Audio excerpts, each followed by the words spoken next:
ಇವತ್ತು ಸಂಜೆ ನವದೆಹಲಿಗೆ ರಷ್ಯಾ ಅಧ್ಯಕ್ಷ ಪುಟಿನ್ ಬರ್ತಾ ಇದ್ದಾರೆ. ಪುಟಿನ್ ಸ್ವಾಗತಕ್ಕೆ ಪ್ರಧಾನಿ ಮೋದಿ ಸಜ್ಜಾಗಿದ್ದಾರೆ. ಮತ್ತೆ ವಿಶೇಷವಾಗಿ ಭದ್ರತೆಯನ್ನ ಅವರಿಗೆ ನೀಡಲಾಗ್ತಾ ಇದೆ. ಹಲವು ಒಪ್ಪಂದಕ್ಕೆ ಸಹಿಯನ್ನ ಹಾಕ್ತಾರೆ ಪುಟಿನ್.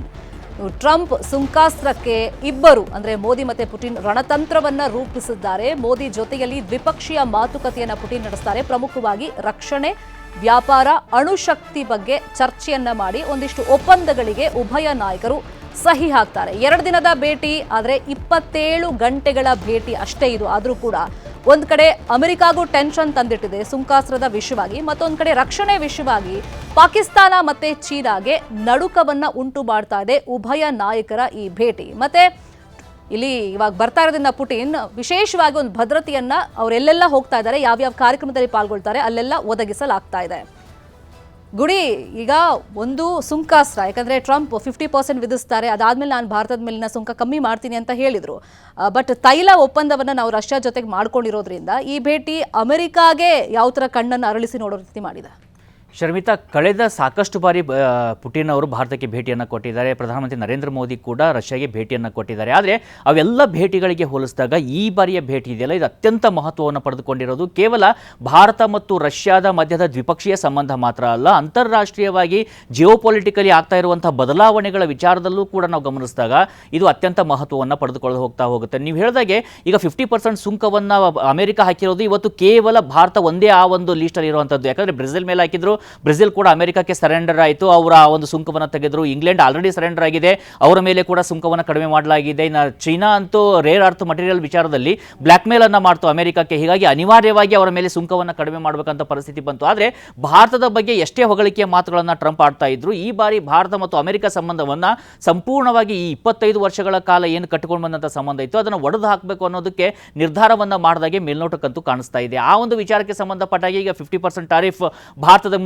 ಮೇಲೆ ಮುಂದುವರಿತಾ ಇದೆ. ಜೊತೆಗೆ ಅಮೆರಿಕ ಮತ್ತು ಭಾರತದ ಮಧ್ಯದಲ್ಲಿ ಇರತಕ್ಕಂಥ ವ್ಯಾಪಾರ ವಹಿವಾಟು ವಿಚಾರಕ್ಕೆ ಸಂಬಂಧಪಟ್ಟ ಹಾಗೆ ಚರ್ಚೆಗಳೇನೋ ಮುಂದುವರಿತಾ ಇದ್ದಾವೆ. ಆದರೆ ಇಲ್ಲಿ ರಷ್ಯಾದ ಅಧ್ಯಕ್ಷರು ಭಾರತಕ್ಕೆ ಬರ್ತಾ ಇರುವಂಥದ್ದು ಯಾಕೆ ಮಹತ್ವವನ್ನು ಪಡೆದುಕೊಳ್ಳುತ್ತೆ ಅಂತ ನೋಡೋದಾದ್ರೆ, ನೋಡಿ, ಅವರು ಇವತ್ತು ಬರ್ತಾರೆ ಅಂದರೆ ನಿನ್ನೆನೇ ಇಲ್ಲಿ ಯುರೋಪ್ ಇರ್ಬೋದು ಅಥವಾ ಇಂಗ್ಲೆಂಡ್ ಇರ್ಬೋದು, ಇನ್ನು ಫ್ರಾನ್ಸ್ನ ರಾಯಭಾರಿಗಳೇನಿದ್ದಾರೆ ಅವರು ಒಪೇಡ್ಗಳನ್ನು ಬರೀತಾರೆ, ಬೇರೆ ಬೇರೆ ಪತ್ರಿಕೆಗಳಲ್ಲಿ ಇಲ್ಲಿ ಪ್ರಶ್ನೆಯನ್ನು ಮಾಡ್ತಾರೆ. ಈ ಭೇಟಿಯನ್ನು ಇಲ್ಲಿ ರಷ್ಯಾ ಅಧ್ಯಕ್ಷರಿಗೆ ಸಾಕಷ್ಟು ಪ್ರಶ್ನೆಗಳ ಸುರಿಮಳೆಯನ್ನು ಸುರಿಸ್ತಾರೆ. ಈ ಭೇಟಿಯ ಬಗ್ಗೆ ಪ್ರಶ್ನೆಯನ್ನು ಮಾಡ್ತಾರೆ. ಅಂದರೆ ಎಷ್ಟು ಒಂದು ಭಯದಿಂದ ಅಥವಾ ಒಂದು ರೀತಿಯಿಂದ ನರ್ವಸ್ ಆಗಿ ವೆಸ್ಟರ್ನ್ ವರ್ಲ್ಡ್ ಈ ಭೇಟಿಯನ್ನು ನೋಡ್ತಾ ಇದೆ ಅನ್ನೋದನ್ನ ಇಲ್ಲಿ ಗಮನಿಸಬೇಕು. ಹಾಗಿದ್ರೆ ಈ ಭೇಟಿ ಕೇವಲ ಅವರು ಇಲ್ಲಿ ಬಂದು ಹೋಗೋದಕ್ಕೆ ಮಾತ್ರ ಬರ್ತಿರೋದು, ಅನೌಪಚಾರಿಕ ಭೇಟಿನ ಅಥವಾ ಔಪಚಾರಿಕವಾಗಿ ಬಂದು ಹೋಗ್ತಾ ಇದ್ದಾರೆ ಅಂತ ನೋಡೋದಾದ್ರೆ ಅದು ಅಷ್ಟೇ ಅಲ್ಲ. ಭಾರತ ಮತ್ತು ರಷ್ಯಾದ ಮಧ್ಯದಲ್ಲಿ ಇವತ್ತು ಇಷ್ಟು ವರ್ಷಗಳ ಗಟ್ಟಿ ಸಂಬಂಧ ಇದ್ರೂ ನಮಗೆ ಇನ್ನೂ $50 ಬಿಲಿಯನ್ ಅಷ್ಟು ಕೂಡ ವ್ಯಾಪಾರ ವಹಿವಾಟನ್ನು ವೃದ್ಧಿ ಮಾಡೋಕ್ಕಾಗೋದಿಲ್ಲ. ಹೀಗಾಗಿ ಇವರಿಬ್ಬರು ಭಾರತ ಮತ್ತು ಈಗ ರಷ್ಯಾದ ಟಾರ್ಗೆಟ್ ಇರುವಂಥದ್ದು ಏನಂದ್ರೆ $100 ಬಿಲಿಯನ್ ವ್ಯಾಪಾರ ವಹಿವಾಟನ್ನು ಎರಡೂ ದೇಶಗಳ ಮಧ್ಯದಲ್ಲಿ ವೃದ್ಧಿಯನ್ನು ಮಾಡಬೇಕು ಅನ್ನುವಂಥದ್ದು ಒಂದು. ಎರಡನೇದಾಗಿ ನಾವು ನೋಡ್ತಾ ಇದ್ವಿ H1B ವೀಸಾದ ಎಷ್ಟು ದೊಡ್ಡ ಇಶ್ಯೂ ಆಯಿತು ಅಮೆರಿಕದಲ್ಲಿ. ಸಾಕಷ್ಟು ಟೆಕ್ಕಿಗಳನ್ನ ಕಳಿಸಬೇಕು ಅಂತ ಇದ್ರು, ಮರಳಿ ಕಳಿಸಬೇಕು ಅಂತ ಇದ್ರು. ಈಗ ಇವತ್ತು ಒಪ್ಪಂದದಲ್ಲಿ ಬಹುತೇಕವಾಗಿ ಭಾರತದ ಟೆಕ್ಕಿಗಳನ್ನ ರಷ್ಯಾ ಕೂಡ ಬಳಸಿಕೊಳ್ಳುವಂತಹ ಸಾಧ್ಯತೆಗಳಿದ್ದಾವೆ. ಅದಕ್ಕೆ ಸಂಬಂಧಪಟ್ಟ ಹಾಗೆ ಕೂಡ ರಷ್ಯಾ ಅಧ್ಯಕ್ಷ ಮತ್ತು ಭಾರತದ ಪ್ರಧಾನಿ ಮಧ್ಯದಲ್ಲಿ ಇವತ್ತು ಮಾತುಕತೆಗಳಾಗುವಂತಹ ಸಾಧ್ಯತೆ ಇದಾವೆ. ಶರ್ಮಿತಾ, ಮತ್ತೊಂದು S-500 ವಿಚಾರದಲ್ಲೂ ಕೂಡ ಮಹತ್ವವನ್ನು ಪಡೆದುಕೊಳ್ಳುತ್ತೆ. ನಾವು ಆಪರೇಷನ್ ಸಿಂಧೂರದ ಸಂದರ್ಭದಲ್ಲಿ ನೋಡಿದ್ವಿ, S-400 ಸುಮಾರು 300 ಕಿಲೋಮೀಟರ್ ಅಷ್ಟು ದೂರದಲ್ಲಿರುವಂತಹ ಪಾಕಿಸ್ತಾನದ ಅವ್ಯಾಕ್ಸ್ ಅನ್ನ ಹೊಡೆದುರುಳಿಸಿ ಆ ಟಾರ್ಗೆಟ್ ಅನ್ನ ಹಿಟ್ ಮಾಡಿತ್ತು. ಈಗ S-500 ಅನ್ನ ಪರ್ಚೇಸ್ ಮಾಡೋದ್ರ ಮೂಲಕವಾಗಿ ಅಂದ್ರೆ ಅಂತರಿಕ್ಷದಲ್ಲಿ ಇರ್ತಕ್ಕಂಥ ಸ್ಯಾಟಲೈಟ್ ಅನ್ನ ಕೂಡ ಅದರಿಂದ ಟಾರ್ಗೆಟ್ ಮಾಡಬಹುದು ಅಂತ ಹೇಳಲಾಗುತ್ತೆ. ಹೀಗಾಗಿ S-500 ಅನ್ನ ಕೂಡ ಭಾರತ ಪರ್ಚೇಸ್ ಮಾಡೋದ್ರ ಜೊತೆಗೆ ಇನ್ನೂ 5 ಬ್ಯಾಟರೀಸ್ ಏನಿದೆ ಅದನ್ನ S-400 ಅನ್ನು ಪರ್ಚೇಸ್ ಮಾಡೋ ವಿಚಾರಕ್ಕೆ ಸಂಬಂಧಪಟ್ಟ ಹಾಗೆ ಕೂಡ ಚರ್ಚೆಗಳಾಗ್ತಾ ಇದಾವೆ. ಹೀಗಾಗಿ ಈ ಭೇಟಿ ಸಾಕಷ್ಟು ವಿಚಾರದಲ್ಲಿ ಮಹತ್ವವನ್ನು ಪಡೆದುಕೊಳ್ತಾ ಇದೆ. ಆದರೆ ಮುಂಬರುವಂತ ಚಾಲೆಂಜಸ್ ಇದೆಯಲ್ಲ, ಈ ಭೇಟಿ ಇಷ್ಟಕ್ಕೆ ಮುಗಿಯೋದಿಲ್ಲ. ಭಾರತದ ಮೇಲೆ ಮತ್ತಷ್ಟು ಕೆಂಗಣ್ಣನ್ನ ವೆಸ್ಟರ್ನ್ ವರ್ಲ್ಡ್ ಬೀರೋದ್ರಲ್ಲಿ ಅಚ್ಚರಿ ಇಲ್ಲ. ಆದರೆ ಅದು ಏನಾಗುತ್ತೆ, ಅದನ್ನು ಭಾರತ ಹೇಗೆ ಎದುರಿಸುತ್ತೆ ಅನ್ನೋದು ಸದ್ಯಕ್ಕಿರುವಂತ ಪ್ರಶ್ನೆ. ಶರ್ಮಿತಾ ಪಟೇಲ್, ಈಗ ಗುಡಿ ಹೇಳ್ದಂಗೆ ವ್ಯಾಪಾರದ ದೃಷ್ಟಿಯಿಂದ ಮಹತ್ವದ ಜೊತೆಯಲ್ಲಿ ಭದ್ರತೆ ವಿಷಯ, ರಕ್ಷಣೆ ವಿಷಯ ಅಂತ ಬಂದಾಗ ರಷ್ಯಾ ಜೊತೆಗೆ ಭಾರತ ಸಾಕಷ್ಟು ಒಪ್ಪಂದವನ್ನ ಮಾಡಿಕೊಂಡಿದೆ. ಆ ವಿಷಯವಾಗಿ ಮತ್ತೆ ಉಕ್ರೇನ್ ಸಂಘರ್ಷವನ್ನು ಅಂತ್ಯಗೊಳಿಸುವಂತ ನಿಟ್ಟಿನಲ್ಲೂ ಭಾರತ ಪ್ರೆಷರ್ ಹಾಕೋದು ಒಂದು ಕಡೆ ಆದ್ರೆ, ಮತ್ತೊಂದು ಕಡೆ ಈ ಭೇಟಿ ಪಾಕಿಸ್ತಾನ ಮತ್ತೆ ಚೀನಾಗೆ ಯಾವ ಥರ ನಡುಕವನ್ನು ಹುಟ್ಟಿಸಿದೆ?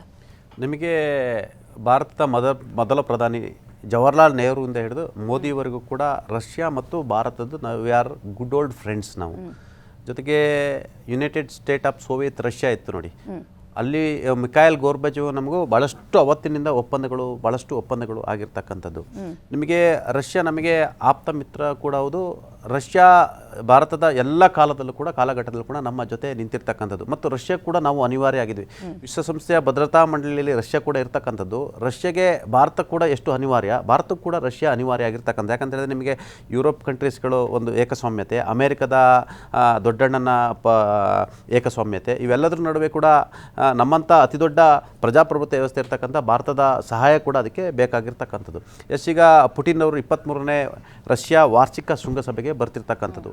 ಅವರು ಇಂಡಿಯಾಗೆ ಬರ್ತಿದ್ದಾರೆ ಅಂತ ಹೇಳಿದ್ರೆ ಎಸ್ ಅಫ್ಕೋರ್ಸ್ ಗುಡಿ ಹೇಳಿದಾಗೆ ಪಾಶ್ಚಾತ್ಯ ರಾಷ್ಟ್ರಗಳು ಕುತೂಹಲದಿಂದ ನೋಡ್ತೇವೆ. ನಮ್ಮ ಪಕ್ಕದ ಚೈನಾ ಕೂಡ ಕುತೂಹಲ ನೋಡ್ತದೆ. ಅಟ್ ದ ಸೇಮ್ ಟೈಮ್ ರಷ್ಯಾಗೆ ಚೈನಾ ಕೂಡ ನಮ್ಮಷ್ಟೇ ಸ್ನೇಹಿತ ಆಗಿರ್ತಕ್ಕಂಥದ್ದು.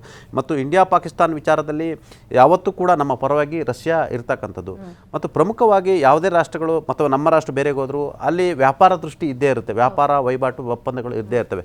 ಪ್ರಮುಖವಾಗಿ ಈಗ ಹೇಳ್ದಂಗೆ S-400 ಕ್ಷಿಪಣಿ ಇದೆಯಲ್ಲ, ಅದೊಂದು ಮತ್ತೆ ನಮಗೆ ಮತ್ತೆ ಖರೀದಿ ಒಪ್ಪಂದಗಳಾಗ್ತಿರ್ತಕ್ಕಂಥದ್ದು. ತೇಜಸ್ 30 ಅದಿಲ್ಲ, ಅದು ನವೀಕೃತ ಸುಧಾರಣಾ ತಂತ್ರಜ್ಞಾನವನ್ನು ಇಂಪ್ರೂವ್ ಮಾಡಬೇಕಂತಿರ್ತಕ್ಕಂಥದ್ದು. ಪರಮಾಣು ಒಪ್ಪಂದಗಳಿರ್ತಕ್ಕಂಥದ್ದು, ಕೃಷಿ ಒಪ್ಪಂದಗಳಿರ್ತಕ್ಕಂಥದ್ದು. ಮತ್ತು ಈಗಾಗಲೇ ಅಮೆರಿಕದ ಕಾರಣಕ್ಕಾಗಿ ನಾವು ರಷ್ಯಾದ ಕ್ರೂಡ್ ಆಯಿಲನ್ನು ಪರ್ಚೇಸ್ ಕಡಿಮೆ ಮಾಡ್ತಿರ್ತಕ್ಕಂಥದ್ದು. ಇವೆಲ್ಲವೂ ಕೂಡ ಚರ್ಚೆ ಆಗ್ತಿರ್ತಕ್ಕಂಥದ್ದು. ಮತ್ತು ರಷ್ಯಾ ನಮಗೆ ಒಳ್ಳೆಯ ಸ್ನೇಹಿತ ಆಗಿದ್ದರಿಂದ ನಮಗೆ ಎಲ್ಲ ರೀತಿಯಲ್ಲೂ ಕೂಡ ನೆರವು ಬೇಕಾಗಿದ್ದರಿಂದ ರಷ್ಯಾದ ಸ್ನೇಹ ನಮಗೆ ಎಷ್ಟು ಮುಖ್ಯವೋ ರಷ್ಯಾ ಕೂಡ ನಮ್ಮ ಸ್ನೇಹ ಕೂಡ ಅಷ್ಟೇ ಮುಖ್ಯ ಆಗಿರ್ತಕ್ಕಂಥದ್ದು. ಬಹುಶಃ ಈ ಭೇಟಿ ಭಾರತ ಮತ್ತು ರಷ್ಯಾದ ವ್ಯಾಪಾರ ವಹಿವಾಟು ಎಲ್ಲ ಸಂಬಂಧಗಳಿಗೂ ಕೂಡ ಇದು ಅತಿ ದೊಡ್ಡ ಒಂದು ಮುದ್ರೆಯನ್ನು ಒತ್ತಿದಂಗೆ ಆಗುತ್ತೆ. ಪುಟಿನ್ ಬಂದ ಮೇಲೆ ಯಾವ ಥರ ದ್ವಿಪಕ್ಷೀಯ ಮಾತುಕತೆ ಒಪ್ಪಂದಗಳು ನಡೆಯುತ್ತೆ. Thank you so much Patel, thank you so much ಗುಡಿ ಇವತ್ತಿನ ಮಾತುಕತೆಯಲ್ಲಿ ಪಾಲ್ಗೊಂಡಿದ್ದಕ್ಕೆ. ಇದಾಗಿತ್ತು ಇವತ್ತಿನ ಮಾತುಕತೆ. ನೋಡ್ತಾರೆ ನ್ಯೂಸ್ 18 ಕನ್ನಡ. ಜಾಲ ನಮ್ಮದು, ಬಲ ನಿಮ್ಮದು.